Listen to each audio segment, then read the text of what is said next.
नमस्कार दोस्तों।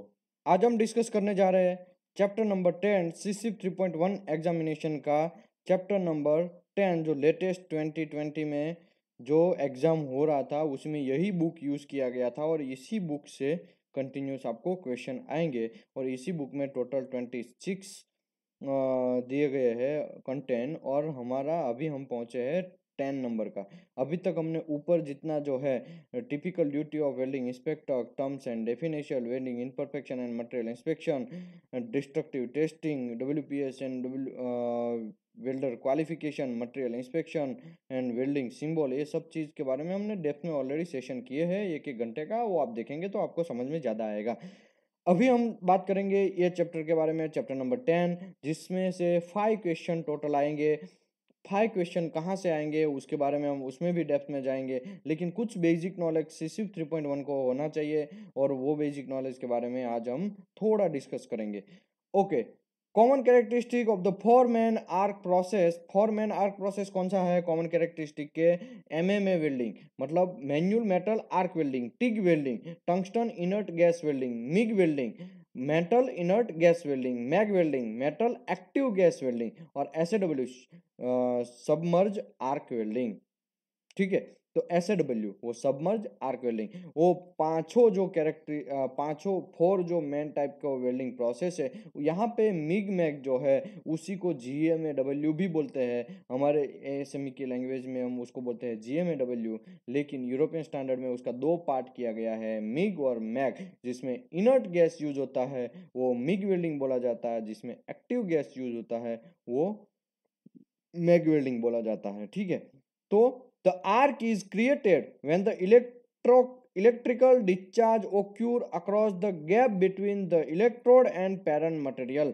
हमारा बेस मेटल है वहाँ वो जहाँ पे हमको वेल्डिंग मानना है वो, और वेल्डर के हाथ में टॉर्च होता है। वो दोनों सर्किट फुलफिल होगा जैसे ही वेल्डर नज़दीक वो टॉर्च को लाएगा, आर्क स्टार्ट होगा। आर्क क्यों स्टार्ट होगा? क्योंकि वहां पे सर्किट फुल हो रहा है। इलेक्ट्रोड को एक जगह से दूसरी जगह ट्रांसफर होने के लिए हमारा जनरली सर्किट क्लियर क्लोज होना चाहिए। तो वो सर्किट जैसे ही क्लोज होगा तुरंत आर्क स्टार्ट होगा, और वैसे ही जैसे ही आर्क स्टार्ट होगा तो इलेक्ट्रिक डिस्चार्ज स्टार्ट हो जाएगा। Okay, the electric discharge cause of the spark cause the surrounding gas ionizing.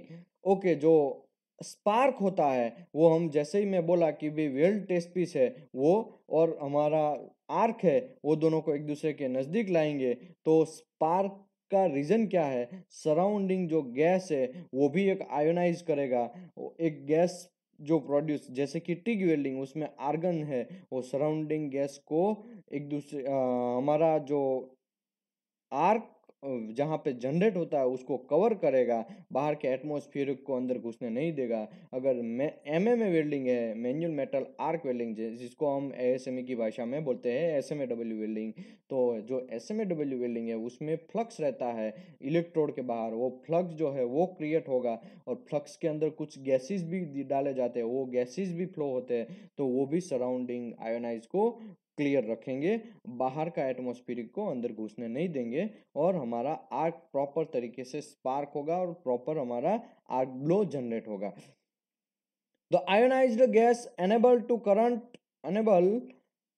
a current to flow across the gap between electrode and base metal thereby creating the arc। अभी जब हमारा electrode है वहां से हमारा जो बेस मेटल है जैसे ही एक दूसरे के कांटेक्ट में आएंगे तो वो कांटेक्ट में जैसे आएंगे तुरंत आर्क जनरेट होगा, मैं पहले भी बोला। और वो आर्क जनरेट होते ही करंट फ्लो होना स्टार्ट होगा, क्योंकि इलेक्ट्रॉन एक जगह से दूसरी जगह अपना जगह बदलेंगे और इलेक्ट्रॉन ट्रांसफर होंगे। जैसे ही इलेक्ट्रॉन ट्रांसफर होंगे तो करंट स्टार्ट हो जाएगा। करंट जनरली फ्लो होगा, तो करंट फ्लो होने की वजह से पीछे की साइड वोल्टेज भी एक फोर्स का काम करेगा, और वोल्टेज जो है वो इलेक्ट्रोड के अंदर से जो इलेक्ट्रोड का आगे का जो टच टच है, आगे का जो टचिंग है वहाँ पे फ्यूजन, ज़्यादा हीट की वजह से फ्यूजन होगा और मोल्ट होगा, और वो जो वोल्टेज है उसको थोड़ा फोर्स मारेगा तो वेल्ड मेटल के अंदर गिरेगा और तुरंत वो वहाँ से वेल्डिंग स्टार्ट होना हो जाएगा। Okay, arc generate the heat for a fusion of base metal, arc generally fusion of base metal are the, देखो आर्क जनरेट द हीट, मैं अभी पहले भी बोला आपको, आर्क जो है वो हीट जनरेट हो करेगा। हीट क्यों जनरेट करेगा? क्योंकि इलेक्ट्रॉन एक जगह से दूसरी जगह अपना स्थान बदल रहा है, तो वो एनर्जी लॉस होगा, एनर्जी लॉस होगा और एनर्जी जनरेट होगा। वो एक एक पूरा एक मैकेनिज्म है, थर्मोडाइनमिक्स है, ठीक है। तो उसमें हम ज़्यादा नहीं पढ़ते हैं, लेकिन मैं यहाँ पे इतना ज़रूर बोलता हूँ, जैसे ही सर्किट क्लोज होता है one type of heat produce होगा और वो हीट क्या करेगा? Fusion of the base metal, base metal को हमारा इलेक्ट्रोड को फ्यूज करके हमारा वेल्डिंग स्टार्ट करेगा। With the exception of TIG welding, TIG welding को छोड़ के, ठीक है, एक्सेप्शन ऑफ टिग वेल्डिंग मतलब एक टिग वेल्डिंग ही ऐसा है, उसको छोड़ के अगर बात करें तो heat generate by the arc also cause the electrode surface melt and molten droplet. Arc जब जनरेट होता है तो इलेक्ट्रोड का जो सरफेस रहता है वो मेल्ट होगा। मैं आपको पहले भी बोला कि इलेक्ट्रोड का आगे का टॉर्च जो है वो आगे वो थोड़ा ज़्यादा हीट होगा तो वो मेल्ट होगा, मेल्ट होके वो मोल्टेन ड्रॉपलेट बनेंगे और वेल्ड मेटल जो हमारा बेस मेटल है वेल्ड स्पूल से वो ट्रांसफर होगा run by run on base metal में, ठीक है। जैसे ही आगे बढ़ते जाएंगे वैसे वैसे ये प्रोसेस कंटिन्यूस होता जाएगा और मेटल जो है आगे से पिघलेगा और बेस मेटल के अंदर गिरेगा, फिर तुरंत इलेक्ट्रोड जितना बचेगा उसके का आगे का जो पॉइंट है वहां से फिर पिघलेगा, फिर वो बेस मेटल के अंदर ट्रांसफर होगा। ऐसा करके हमारा वेल्डिंग चलता रहेगा। Heat input to the fusion zone depend on the voltage and arc current and welding travel speed। heat input का एक वैल्यू है, heat input is equal to arc energy into thermal coefficient fixture और arc energy is equal to current voltage upon travel speed, ऐसा करके हमारा समीकरण है। तो उसी के हिसाब से यहाँ पे लिखा है कि heat input depends on voltage के ऊपर भी डिपेंड है, करंट के ऊपर भी डिपेंड है और वेल्डिंग ट्रैवल स्पीड के ऊपर भी डिपेंड है।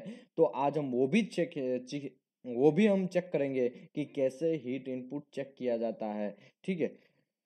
प्रोडक्टिविटी, ये जो पहला क्वेश्चन है वो आएगा, वो आपको मैं हाईलाइट किया है वो याद रखना है। With most welding process welding in a PA मतलब फ्लैट या 1G पोजीशन, 1F या 1G पोजीशन जो है उसमें result greatest weld metal deposition rate and therefore highest productivity, ये आपको क्वेश्चन आएगा, ठीक है। तो आपको ये याद ही रखना है कि 1G पोजीशन में प्रोडक्टिविटी ऑल टाइम हाई रहता है। ये आपको फंडा क्लियर, आपको याद भी नहीं रहता तब रटना है तो रट भी डालना है, इसको याद ही रखना है, उसमें कोई कॉम्प्रोमाइज नहीं है, ठीक है।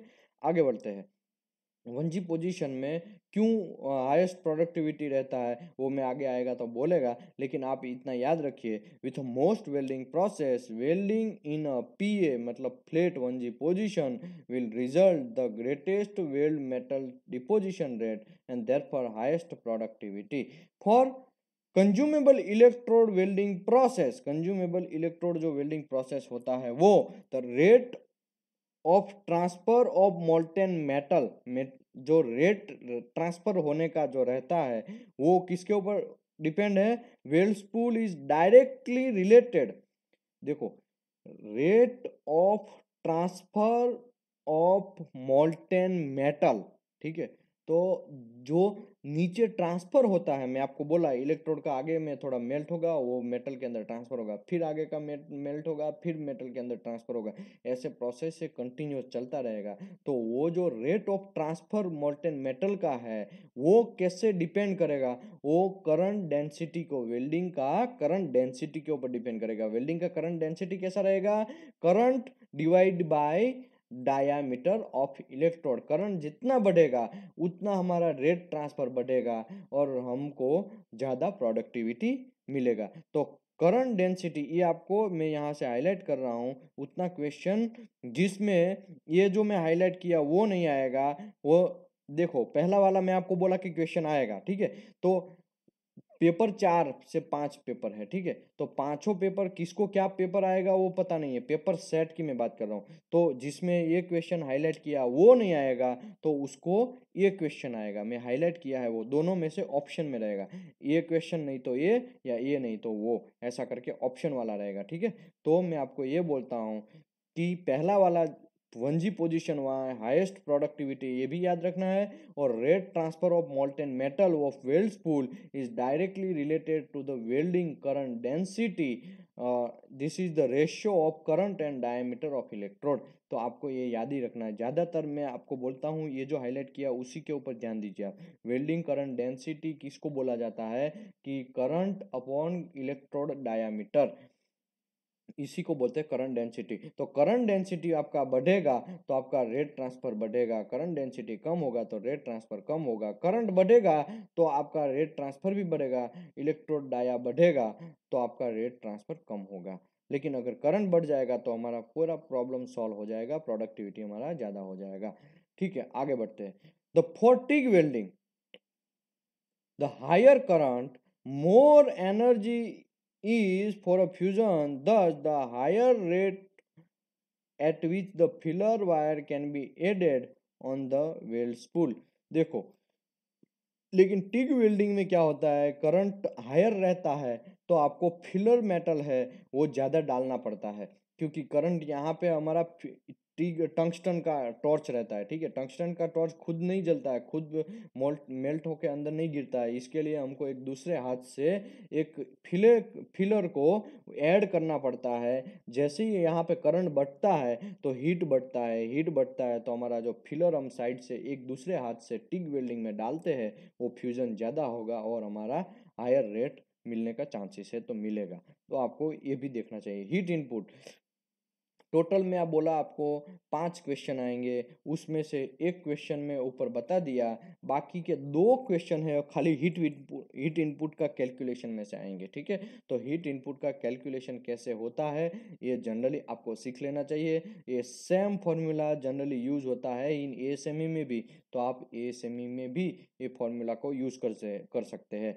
सबसे पहले हीट इनपुट कैलकुलेट करने के लिए हमको पहले आर्क एनर्जी फाइंड करना पड़ेगा, आर्क एनर्जी, उसके बाद थर्मल कोफिशिएंट फाइंड करना पड़ेगा, वो दोनों का क्रॉस सेक्शन करेंगे तभी हमको हीट इनपुट मिलेगा। Heat input is equal to arc energy into thermal coefficient friction तो फैक्टर। तो थर्मल कोफिशिएंट फैक्टर जो है वो सभी मेटल के लिए अलग अलग है, सॉरी प्रोसेस के लिए अलग अलग है। अगर एसएडब्ल्यू है तो उसका 1 लेना है, अगर arc welding MM manual metal arc welding है उसमें 0.8 लेना है, मिगमैग है वो आपको 0.8 लेना है, वो क्वेश्चन में नहीं दिया जाएगा, आपको ये याद रखना है। ठीक है, एफसीडब्ल्यू है with and without filler gas shield उसमें 0.8 है, एक टीगी वेल्डिंग ऐसा है उसका 0.6 लेना है, आपको याद रखना है। देखो S A W is the 100%, ठीक है, उसका 1 लेना है thermal coefficient friction.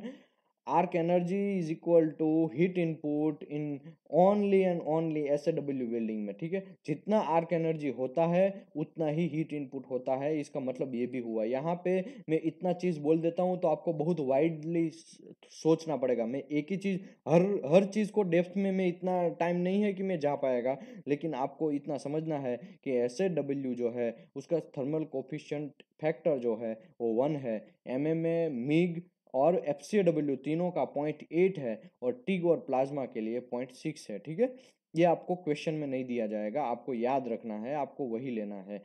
Arc energy, arc energy is equal to voltage into amperage divide by travel speed into 1000, ये भी आपको याद रखना है, ये फॉर्मूला आपको रटरी डालना है। ठीक है, तो आपको जनरली वोल्टेज दिया जाएगा और आपको ट्रैवल स्पीड दे दिया जाएगा और करंट दे दिया जाएगा और आपको बोला जाएगा कि फाइंड द हीट इनपुट, तो आपको फाइंड करना पड़ेगा। तो आपका हीट इनपुट का फॉर्मूला क्या है, मैं आपको आगे पहले सबसे पहले आपको आर्क एनर्जी ही फाइंड करना। आपको क्या बोला जाएगा, देखो ये क्वेश्चन बैठा है ऐसे ही आएगा। ठीक है, अ weld is made using the MAG welding process and following welding condition recorded, voltage जो है वो 24 का है, एम्परेज है वो 240 है, ट्रैवल स्पीड 300 है पर मिनट है, तो आपको फाइंड द हीट इनपुट ऐसा करके बोल दिया जाएगा। तो आपको सबसे पहले आर्क एनर्जी फाइंड करना, arc energy is equal to current voltage upon travel speed into 1000। तो यहाँ पे वोल्टेज हमारा 24 दिया है, इसके लिए यहाँ पे 24 लिखा है, और हमारा एम्परेज है वो हमको दिया है 240, ठीक है, यहाँ पे 240। देखो क्वेश्चन जो है वो इतना ही लिखा जाएगा और आपको पूरा बोल दिया जाएगा कि आप फाइंड करो हीट इनपुट, तो आपको करना पड़ेगा। तो यहाँ पे वैसे बैठा यही एक क्वेश्चन कोई एक पेपर में है और इसमें कुछ वैल्यू चेंज करके दूसरा कोई दूसरे पेपर में है, ठीक है। तो आपको ये एग्जांपल बराबर से बराबर समझ लेंगे तो आपको आगे में कोई भी वैल्यू चेंज करेंगे, यहाँ 240 की जगह 250 होगा, वोल्टेज 24 की जगह 22 होगा और ट्रैवल स्पीड 350 या फिर 280 ऐसा करके होगा, ठीक है, कोई एक दूसरे पेपर में। तो आपको ये याद रखना है, arc energy is equal to voltage amperage upon travel speed into 1000। तो अभी यहाँ पे आपको वोल्टेज पता है 24, एम्पियर्स पता है 240, लेकिन ट्रैवल स्पीड यहाँ पे mm पर सेकंड में होना चाहिए। तो अगर मिनट का 60 कन्वर्ट करेंगे, 300 डिवाइड बाई 60 करेंगे तो वो सेकंड में कन्वर्ट हो गया। तो 300 डिवाइड बाई 600 इंटू 1000, ये पूरा कैलकुलेशन करेंगे आप तो 4760 ऊपर में आएगा, 500 नीचे में आएगा। तो आर्क एनर्जी आपको मिलेगा किलो जूल में, इतना मिलेगा, ठीक है। 1000 जो 100 यहाँ पे 1000 है उसको हम ऊपर ट्रांसफर कर देंगे तो वो किलो जूल पर में मिलेगा। ये हो गया आपका आर्क एनर्जी। लेकिन यहाँ पे वेल्डिंग कौन सा है, मैग वेल्डिंग। मैग का थर्मल कोफिशिएंट फिक्शन है, हमने ऊपर देखा 0.8। देखिए मैग जो वेल्डिंग है उसका थर्मल कोफिशिएंट फ्रिक्शन है 0.8, तो उसको जितना आर्क एनर्जी आया उसको हमको क्रॉस सेक्शन कर देना है जो हमारा आर्क वोल्टेज का। तो 1.2 ये जो हमको मिला वो इंटू 0.8 कर देंगे तो हमें मिल जाएगा हीट इनपुट। ये जनरली एएसएमई में भी यही फॉर्मूला यूज होता है, आपको याद ही रखना है, इसमें कोई कॉम्प्रोमाइज नहीं है। यहाँ मेग की जगह एमएमए कर देगा और किसी में FCAW भी लिखा है कोई एक पेपर में, ठीक है। तो चारों पांचों पेपर में इसका 2 क्वेश्चन आएगा ही आएगा, उसमें आपको कैलकुलेट करना ही पड़ेगा। और कैलकुलेट में आपको एक चीज बोलता हूँ, वहां पे जो एक रफ पेपर दे दिया जाएगा, वो रफ पेपर में आपको करना ही है कैलकुलेशन में। पता है यार यही था, वोल्टेज 24 एम्पियर 240 और ट्रैवल स्पीड 300 पर मिनट ही लिखा है, वही सेम बैठा क्वेश्चन पूछ दिया है। तो मुझे पता है कि उसका आंसर है 1.2 इंटू 0.8 मतलब 0.96 किलो जूल रट्टा। देखो क्वेश्चन रट्टा है और यहाँ पे यही क्वेश्चन सीधा टिक मार्क कर दिया तब भी आप फेल हो जाएंगे। आपको ऐसा नहीं करना है, आपको पता है फिर भी वहां पे आपको कैलकुलेट करके दिखाना है, ठीक है, रफ पेपर में। और वो रफ पेपर जो है वो जनरली वहां पे भी जाता है, वो रफ पेपर जो है वहां पे भी देखा जाता है उसने कैलकुलेट किया है या रटा हुआ डायरेक्ट डाल दिया है। तो ये सब चीज नहीं चलेगा आपको वहां पे।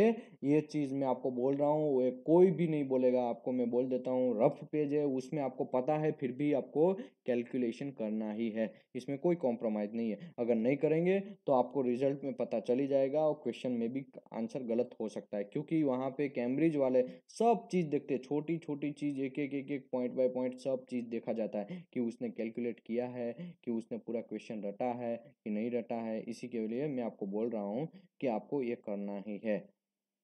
ओके मैं आशा करता हूँ हीट इनपुट आपको कैलकुलेट करने में समझ में आ गया होगा। Heat input is equal to arc energy into thermal coefficient friction. SAW के लिए 1 है और मिगमैग और एफसीडब्ल्यू और एमएमए के लिए 0.8 है, जीटीए और प्लाज्मा के लिए 0.6 है। तो वो लेना है आपको। और हीट इनपुट आपको डायरेक्टली कैलकुलेट करना, current voltage upon travel speed into 1000 पर सेकंड, ऐसा आपको याद ही रखना है, ठीक है। ओके ये जो मैं आपको हाईलाइट कर रहा हूँ उसी में से बाकी के जितने भी क्वेश्चन में बचे हैं वो ये जो हाईलाइट किया उसी में से आएंगे, ठीक है। ये हाईलाइट किया है वो आपको एक एक लाइन बाय लाइन में करवाता हूँ, लेकिन आपको ये याद ही रखना है, इसमें कोई कॉम्प्रोमाइज नहीं है। टोटल ये चैप्टर में से 5 क्वेश्चन आएंगे।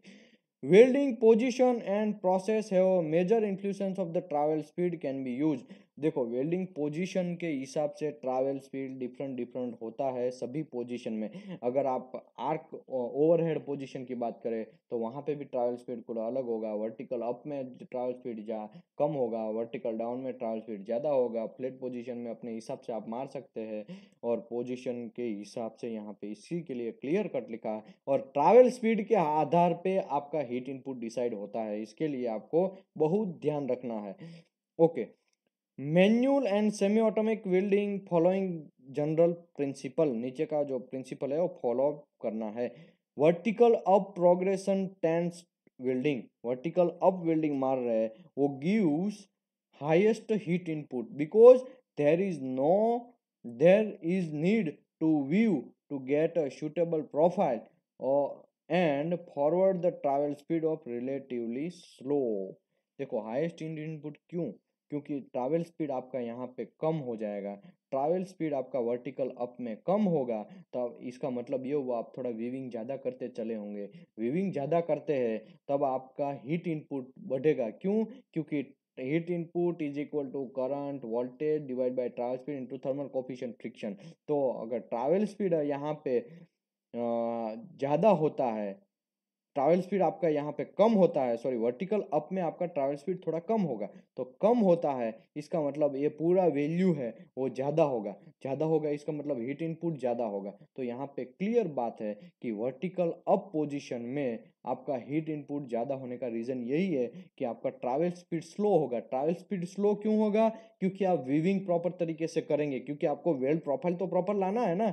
आपको प्रोफाइल बराबर नहीं लाएंगे तो फिर तुरंत एक धड़ाधड़ वेल्डिंग मारते ऊपर चढ़ जाएंगे तो क्या होगा, आपका जो ग्रूव है वो फ्यूजन प्रॉपर नहीं होगा। उसी की वजह से यहाँ पे क्लियर कट लिखा है वर्टिकल अप में आपका हीट इनपुट ज़्यादा है। हीट इनपुट ज़्यादा होने का रीज़न ये है कि आपका ट्रैवल स्पीड स्लो है। ट्रैवल स्पीड स्लो इसके लिए है कि आपका वीविंग है वो ज़्यादा है। ओके, वर्टिकल डाउन पोजीशन में हीट इनपुट लो रहता है because the fast travel speed can be use. क्यों, देखो वर्टिकल डाउन में अगर आप फास्ट नहीं चलेंगे, वेल्डिंग आप स्पीड से वेल्डिंग नहीं मारेंगे तो क्या होगा, वर्टिकल डाउन मतलब ऊपर से नीचे वेल्डिंग मारना। ऊपर से नीचे मतलब आप वेल्डिंग जैसे ही ऊपर से स्टार्ट करते हैं नीचे आएंगे तो ऊपर जो वेल्डिंग मारा है वो आपका इलेक्ट्रोड जहाँ वेल्डिंग मार रहे हैं नया पोजीशन में आपका इलेक्ट्रोड आया वहां पे मार रहे हैं, वहां पे वो फ्लो हो जाएगा क्योंकि वो भी मोल्टेन मेटल है। जैसे ही मोल्ड होगा, मेल्ट होगा, वो मेल्टिंग पूरा नीचे झुकेगा क्योंकि गुरुत्वाकर्षण की वजह से वो मेटल जनरली नीचे आता है। एप्पल के न्यूटन ने बोला है कि भाई एक एक ट्री है उसके ऊपर एप्पल है तो एप्पल नीचे ही आता है, उसका रीजन ये है। तो यहाँ पे गुरुत्वाकर्षण जो है यहाँ पे लगेगा कि ऊपर से बेल्ट मेटल नीचे फ्लो होगा, तो ऊपर से मेल्ट नीचे होगा तो हम तो नीचे वेल्डिंग करते जा रहे हैं तो वो वेल्ड मेटल के अंदर हमारा जहाँ पे नया वेल्डिंग मारना है उसके ऊपर इंटररिएक्ट करेगा। इसके लिए हम क्या करते हैं जनरली वर्टिकल डाउन पोजीशन में फास्ट वेल्डिंग मारते हैं ताकि ऊपर का नीचे आने में टाइम ही ना लगे। अगर वो टाइम जैसे ही ऊपर से नीचे आता है तुरंत हम वहां से निकल चुके होंगे। ये वेल्डर है उसको ज़्यादा समझ में आएगा, टेक्निकल बात है ये कि आप वर्टिकल डाउन पोजीशन में ट्रैवल स्पीड फास्ट ही रखना पड़ेगा। अगर आप फास्ट नहीं रखेंगे तो वेल्डिंग एक ही जगह पे सक हो जाएगा, एक ही जगह पे मेल्ट ज़्यादा हो जाएगा और आपका इलेक्ट्रोड भी फंस जाएगा, आपका वेल्ड प्रोफाइल भी प्रॉपर नहीं आएगा। इसके लिए वर्टिकल डाउन में आपको वेल्ड स्पीड जो है ट्रैवल स्पीड है वो फास्ट ही रखना पड़ेगा, उसका यही रीज़न है। ठीक है, अगर ट्रैवल स्पीड फास्ट है तो heat input is equal to voltage current divide by travel speed वाला होता है। तो ट्रैवल स्पीड अगर फास्ट है तो वो जो ज़्यादा है तो वो पूरा रेशियो है वो छोटा बनेगा तो हीट इनपुट भी कम हो जाएगा। इसके लिए यहाँ पे लिखा है वर्टिकल डाउन जो पोजीशन है उसमें लोएस्ट हीट इनपुट होता है।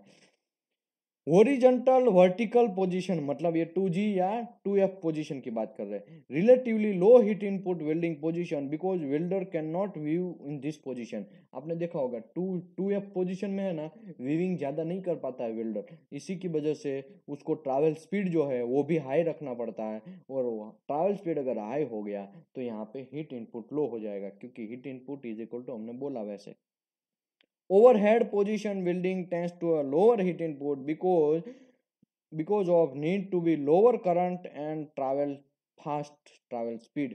देखो वट ओवरहेड पोजीशन में जनरली क्या होता है, वेल्ड मेटल नीचे ना गिर जाए। जनरली ओवरहेड मतलब हमारा फैन है, हम लोग अगर बैठे हैं चेयर के ऊपर या हमारा हमारा माथा है, हमारा हेड है, वो ऊपर से वेल्डिंग मारेंगे, हम ऊपर आंखों ऊपर रखेंगे और हाथ भी हमारा ऊपर रहेगा तो उसको बोलते हैं ओवरहेड पोजीशन। सीलिंग के ऊपर वेल्डिंग मारना जैसे खड़े रह के या फिर बैठे बैठे हमारा ओवरहेड पोजीशन में वेल्डिंग मारना है तो वो हो गया हमारा वेल्डिंग मारने के टाइम पे अगर ज़्यादा हीट इनपुट होगा तो वेल्ड मेटल हमारे आंखों में ही गिरेगा।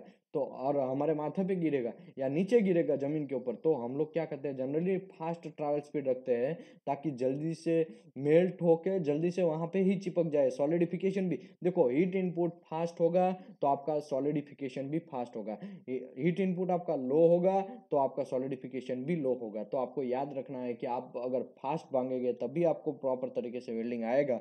तो ओवरहेड पोजीशन में ट्रैवल स्पीड हाई होता है और करंट भी आपको लो रखना पड़ेगा। अगर करंट ही ज़्यादा है तो हीट इनपुट भी बढ़ जाएगा, क्योंकि current heat input is equal to voltage into current है डिवाइड बाय ट्रैवल स्पीड। तो करंट भी बढ़ जाएगा तब भी हीट इनपुट बढ़ जाएगा, और ट्रैवल स्पीड फास्ट हो जाएगा तब भी हीट इनपुट कम हो जाएगा। तो करंट बढ़ेगा तब भी हीट इनपुट प्रॉब्लमेटिक करेगा। तो आपको ओवरहेड पोजीशन में यहाँ लिखा है कि लो हीट इनपुट रहता है। मैं ये फंडा इसके लिए समझा रहा हूँ क्योंकि जब आप WPS बनाते हैं सेक्शन 9 में भी ये पूरा मैं समझाया है। सेक्शन 9 में मैं बोला था कि भाई मैंने पूरा सेशन किया आर्टिकल 3 का, उसमें मैं समझाया कि यही पोजीशन में बैंड टेस्ट लेना चाहिए, यही पोजीशन में टेंसाइल लेना चाहिए। उसका रीज़न क्या है? उसका रीज़न है हीट इनपुट, क्योंकि हमको हीट इनपुट बढ़ेगा तो वहाँ पे टफनेस कम होगा। तो वो पोजीशन पे अगर टफनेस हमको पूरा मेटल का चेक करना है तो वही पोजीशन से अगर वेल्ड मेटल को काटेंगे और बेस मेटल को काटेंगे, या फिर पाइप का वही पोजीशन से हम पीस निकाल के लैब में डालेंगे तो हमें ज़्यादा इंश्योरिटी मिलेगा, क्योंकि वो पोजीशन में टफनेस प्रॉपर्टी लो होता है। High heat input low toughness, लो हीट इनपुट हाई हार्डनेस, वो फंडा आपको याद रखना है।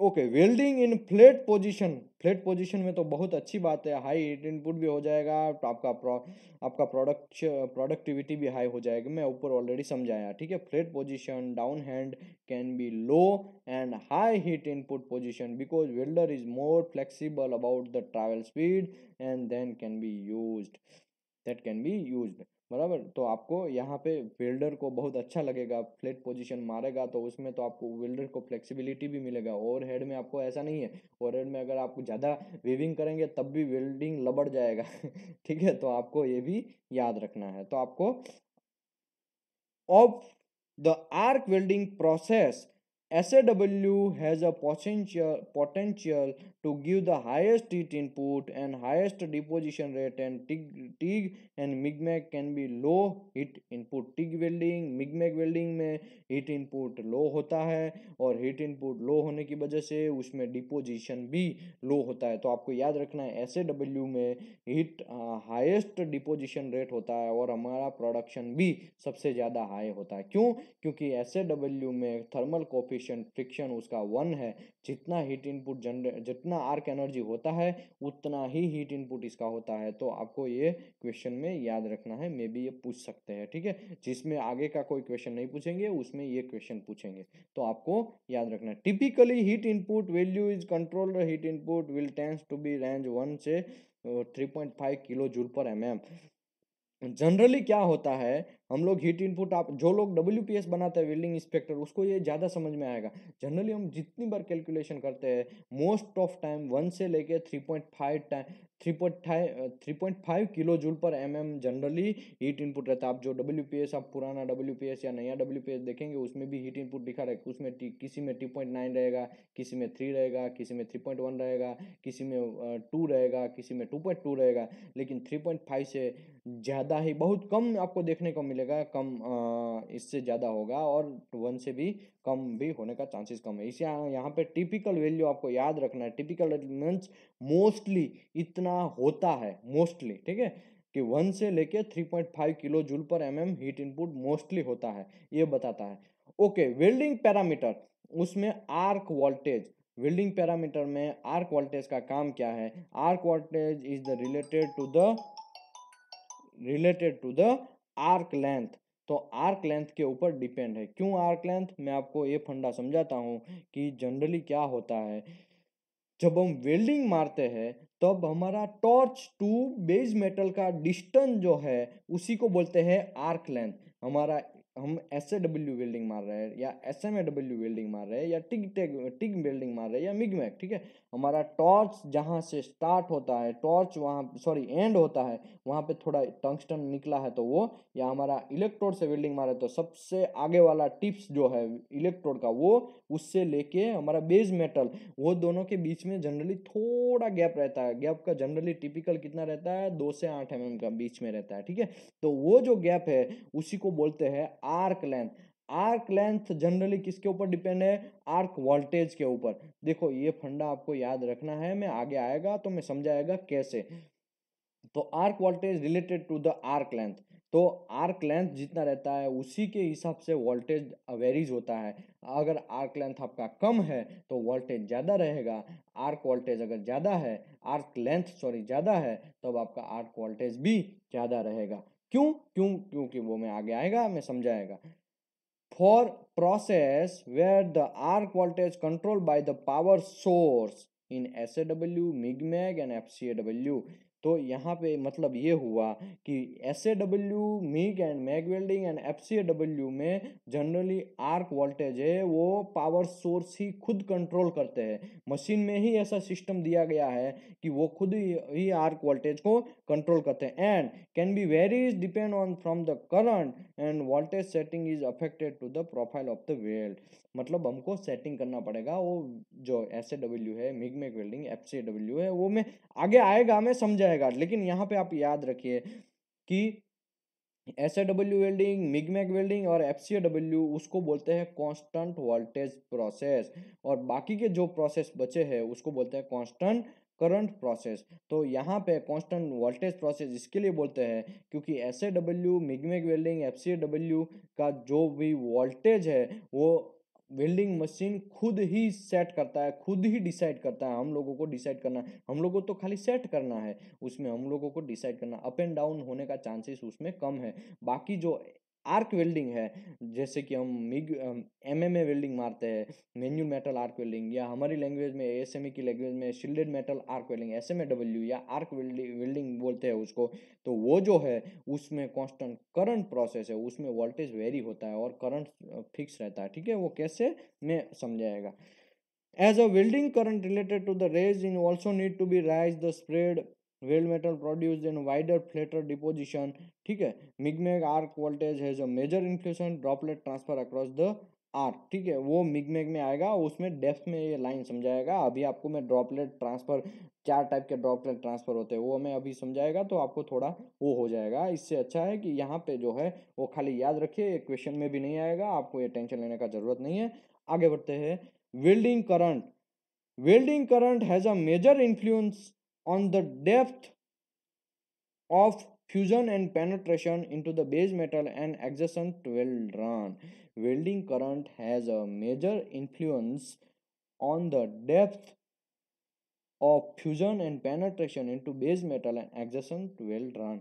तो यहाँ पे याद रखना है, अगर करंट आपका ज़्यादा है तो अब आपका पेनेट्रेशन भी ज़्यादा रहेगा, करंट आपका कम है तो पेनेट्रेशन कम रहेगा और डेप्थ में भी जाने का चांसेस कम है। करंट अगर ज़्यादा है तो करंट के ऊपर बहुत सारा चीज़ डिपेंड है, तो current is the most important role यहाँ पे क्रिएट करता है इन वेल्डिंग प्रोसेस में। देखो वोल्टेज भी अच्छा ही रोल प्रोड्यूस करता है, इसका मतलब ये नहीं कि वोल्टेज जो खराब हो गया अभी वोल्टेज नहीं हमको चाहिए, ऐसा नहीं है। लेकिन करंट है उसका ज़्यादा थोड़ा रिस्पॉन्सिबिलिटी है। करंट जितना करंट के ऊपर बहुत सारा डिसकंटिन्यूटी भी जनरेट ज़्यादातर करंट की वजह से होता है। तो आपको ये करंट जो है वो मेजर इफेक्ट करता है on depth of fusion and penetration में और एडजेसेंट वेल्ड रन में। और general rules, higher current is the greater depth of penetration. अगर करंट ज़्यादा है तो डेप्थ ऑफ पेनेट्रेशन ज़्यादा रहेगा।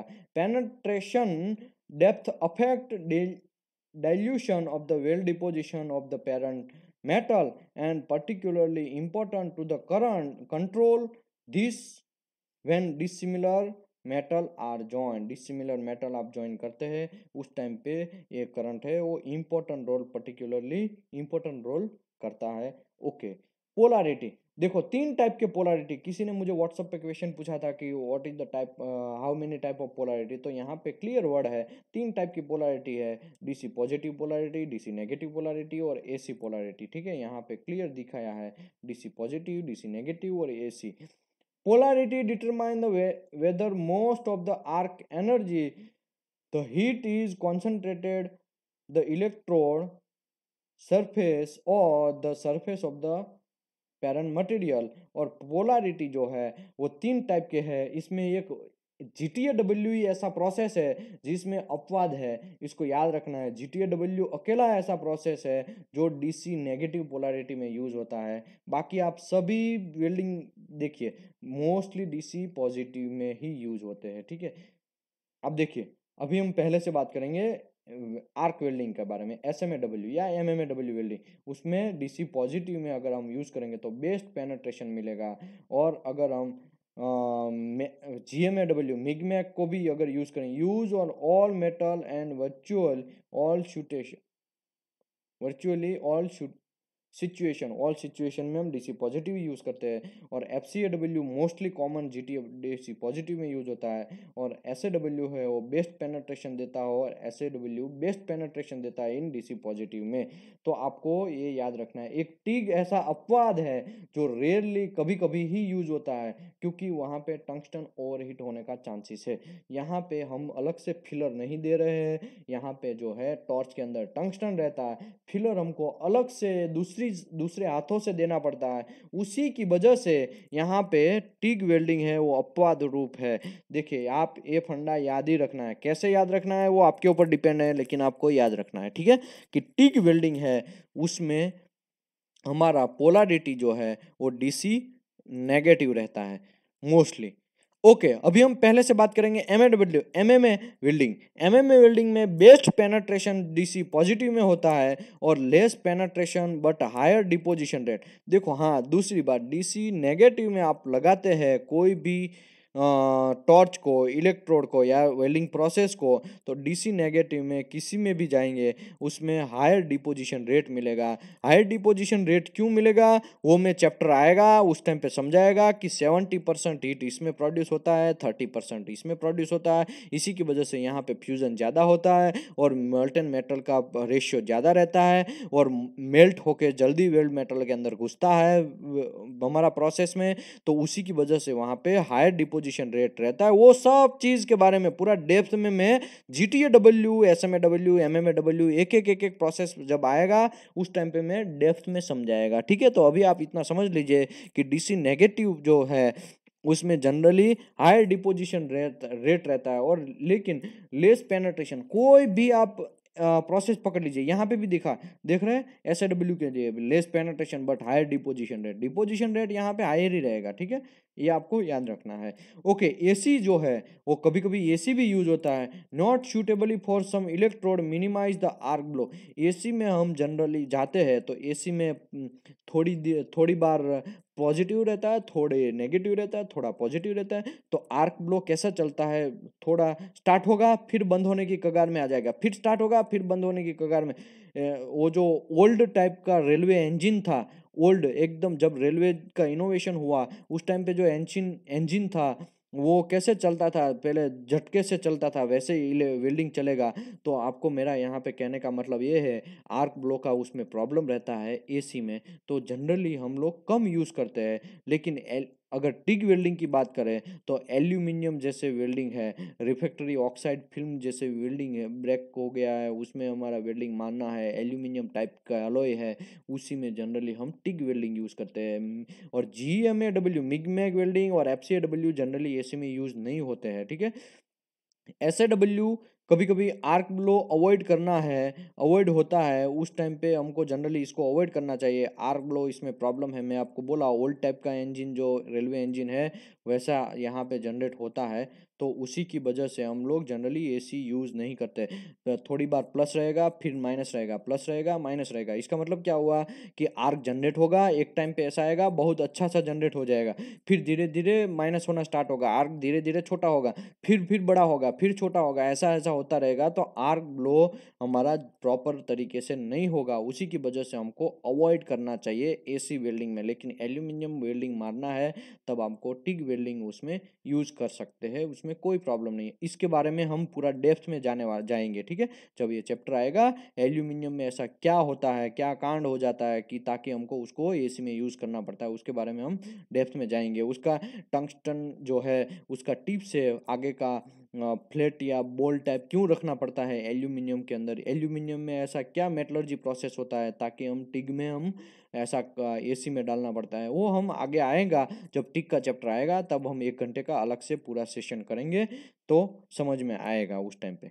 Okay, TIG welding rarely use due to tungsten overheat, tungsten overheat की वजह से टिग वेल्डिंग हम जनरली डीसी पॉजिटिव में यूज नहीं करते हैं। एक टंगस्टन ही ऐसा वेल्डिंग है, टंगस्टन इनर्ट गैस ही ऐसा वेल्डिंग है जिसको हम डीसी नेगेटिव में यूज करते हैं, बाकी सब को डीसी पॉजिटिव में यूज करते हैं। डीसी नेगेटिव बाकी जो कोई भी है उसको डीसी नेगेटिव में डालेंगे तो लेस पेनिट्रेशन होगा और हाई डिपोजिशन रेट हो जाएगा, ठीक है, तो आपको ये भी याद रखना है। Power source characteristic, power source characteristic दो टाइप के हैं, एक कांस्टेंट वोल्टेज पावर सोर्स और कांस्टेंट करंट पावर सोर्स, ठीक है, दो टाइप के पावर सोर्स है। एक ओसीवी का आपको क्वेश्चन आएगा, what is the range of OCV, तो आपको याद रखना है 50 से 90। ओसीवी के बारे में पूरा डेप्थ में मैं ऑलरेडी एसेंशियल वेरिएबल जब आए थे उस टाइम पे मैं करवाया था, लेकिन अभी वापस यहाँ पे बोल देता हूँ, सेक्शन 9 में ऑलरेडी मैं करवाया था। सेक्शन 9 में हमारा है आर्टिकल 4, ठीक है, आर्टिकल 4 में मैं ऑलरेडी इसके बारे में पूरा डेप्थ में गया था एक एक एग्जांपल के साथ। देखो 50 से 90 ओसीवी मतलब ओपन सर्किट वोल्टेज, ये वोल्टेज ऐसा वोल्टेज है कि हम लोग जनरली क्या करते हैं, वेल्डिंग मशीन को जैसे तैसे हमारे हिसाब से हैंडल करते हैं, कभी कभी हम हाथ भी वो प्लग रहता है वहाँ पे भी घुसा देते हैं, वेल्डिंग मशीन को भी टच करते हैं, वेल्डिंग मशीन को आगे ऊपर नीचे हिलाते भी है, कभी कोई वेल्डिंग मशीन के ऊपर हाथ रख के भी खड़ा है, तो शॉक लगने का चांस इसी के लिए नहीं है क्योंकि उसका ओसीवी वैल्यू 50 से 90 रहता है। अगर जैसे ही 90 से ऊपर जाता है, जनरली तो 100 रहता है, 100 एक्चुअली जो प्रैक्टिकल देखा जाए तो 100 वोल्ट से ज़्यादा जाएगा तब आपको शॉक लगना स्टार्ट होगा। तो यहाँ पे 50 से 90 रखा है तो उसका मतलब ये है कि आपको शॉक नहीं लगेगा। अगर वेल्डिंग स्टार्ट है तभी भी आपको शॉक नहीं लगेगा, वेल्डिंग क्लोज है, वेल्डिंग बंद, वेल्डिंग मशीन बंद है या फिर वेल्डिंग मशीन चालू है रनिंग कंडीशन में, फिर भी आपको शॉक लगने का चांसेस नहीं है। क्यों? क्योंकि उसका ओसीवी वैल्यू 50 से 90 है। जैसे ही 90 से ऊपर, 100 से ऊपर वोल्टेज जाएगा तो वो हमको शॉक लगने का चांस आपको फेंक देगा, आपको बहुत लंबा झटका लगेगा। तो वो झटका ना लगे इसी सेफ्टी पर्पज हम लोग ओसीवी वैल्यू, जनरली मैन्युफैक्चरर है, वेल्डिंग मशीन का मैन्युफैक्चरर है, वो ओसीवी वैल्यू 50 से 90 ही रखता है, ठीक है। कुछ कुछ लोग तो 90 से भी कम रखते हैं, ठीक है, कुछ लोग 60 भी रखते हैं, कुछ लोग 80 भी रखते हैं, लेकिन आपको याद रखना है 50 से 90 है वो ओसीवी वैल्यू है, वो सेफ्टी पर्पज के लिए रखा गया है। ओके, अभी मैं यहाँ पे बोलता हूँ कांस्टेंट करंट प्रोसेस और कांस्टेंट वोल्टेज प्रोसेस। कौन कौन ऐसे है कि उसको कांस्टेंट करंट प्रोसेस बोलते हैं, जो कि SMMAW टिग वेल्डिंग, वो सब है कांस्टेंट करंट प्रोसेस। क्यों? क्योंकि कांस्टेंट करंट मतलब क्या, कि करंट कांस्टेंट रहेगा लेकिन वोल्टेज वेरी होगा। आप लोग जब जनरली आर्क वेल्डिंग मारते हैं तब क्या करते हैं, 230 पे हम बटन रेगुलेटर सेट कर देते हैं, 230 करंट चाहिए या 350 चाहिए या 80 चाहिए, 100 चाहिए, ऐसा हम सेट कर देते हैं। फिर क्या करते हैं, फिर उसको ज़्यादातर अप एंड डाउन करते नहीं है, ज़रूरत है तो एक अलग बात है, लेकिन ड्यूरिंग वेल्डिंग पे अप एंड डाउन नहीं करते हैं। उसी की वजह से उसको कांस्टेंट करंट बोलते हैं। कांस्टेंट करंट का मतलब ये हुआ कि आपका इलेक्ट्रोड जो है वो और आपका जो वर्क पीस है वो, उसका डिस्टेंस वेरी होता है। इसका मतलब दो देखो, या तो करंट अप एंड डाउन होगा या फिर वोल्टेज अप एंड डाउन होगा, ये रूल्स है, ठीक है। कोई भी वेल्डिंग मशीन है, वेल्डिंग में मार रहे हैं, उसमें या तो करंट अप एंड डाउन होगा या फिर वोल्टेज अप एंड डाउन होगा। तो वोल्टेज जो है कब अप एंड डाउन होगा, जब हमारा आर्क जो डिस्टेंस है, हमारा वेल्ड टेस्ट पीस और हमारा इलेक्ट्रोड का आगे का टॉर्च, वो दोनों के बीच में डिस्टेंस होना चाहिए 2 से 8 mm तक का। लेकिन MMAW में जनरली वेल्डर आगे नीचे ऊपर नीचे हिलता भी रहता है। जनरली हम एक बॉटल में पानी डालना है बहुत जो, तब भी हम बराबर तरीके से डाल नहीं पाते हैं। पानी ऊपर से डालेंगे तो धीरे थोड़ा ना थोड़ा पानी तो बाहर निकल ही जाएगा। मेरा कहने का यहाँ पे ये है, कभी कभी बॉडी वाइब्रेट भी होता है, उसी की वजह से भी 2 से 5 mm या 2 से 8 mm जो डिस्टेंस है वो मेंटेन नहीं होता है। कभी कभी वेल्डर आगे टॉर्च कर लेता है, कभी एकदम टच कर देता है वेल्ड मेटल के ऊपर, तब भी ये प्रॉब्लम है। तो वो जो है उसी की वजह से आर मशीन के अंदर ऐसा सेटअप है कि voltage automatically up and down होगा।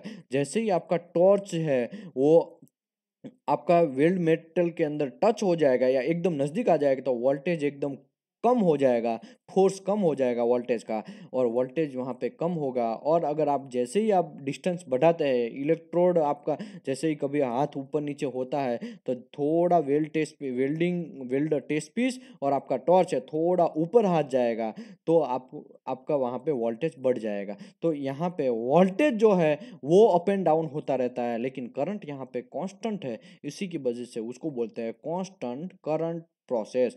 एमएमए टिक वेल्डिंग, अगर टिक वेल्डिंग की बात करें, आगे का टंगस्टन है वो टंगस्टन अप एंड डाउन होता रहता है। और ठीक है, टंगस्टन अप एंड डाउन भले ही ना हो, लेकिन इलेक्ट्रोड हम जो फिलर डाल रहे हैं वो भी अप एंड डाउन होता रहता है, तो हमको जो डिस्टेंस मेंटेन करना रहता है वो मेंटेन नहीं होता है।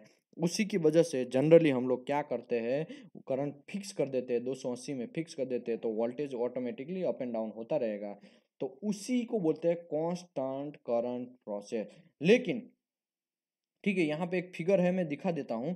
देखो यहाँ पे एक करंट वर्सेस वोल्टेज का, देखो वोल्टेज ओसी वैल्यू यहाँ पे फिक्स है, और 50 से 90 वहाँ पे करंट वोल्टेज फिक्स है, और करंट देखो वेरीज हुआ है, यहाँ पे देख रहे हैं।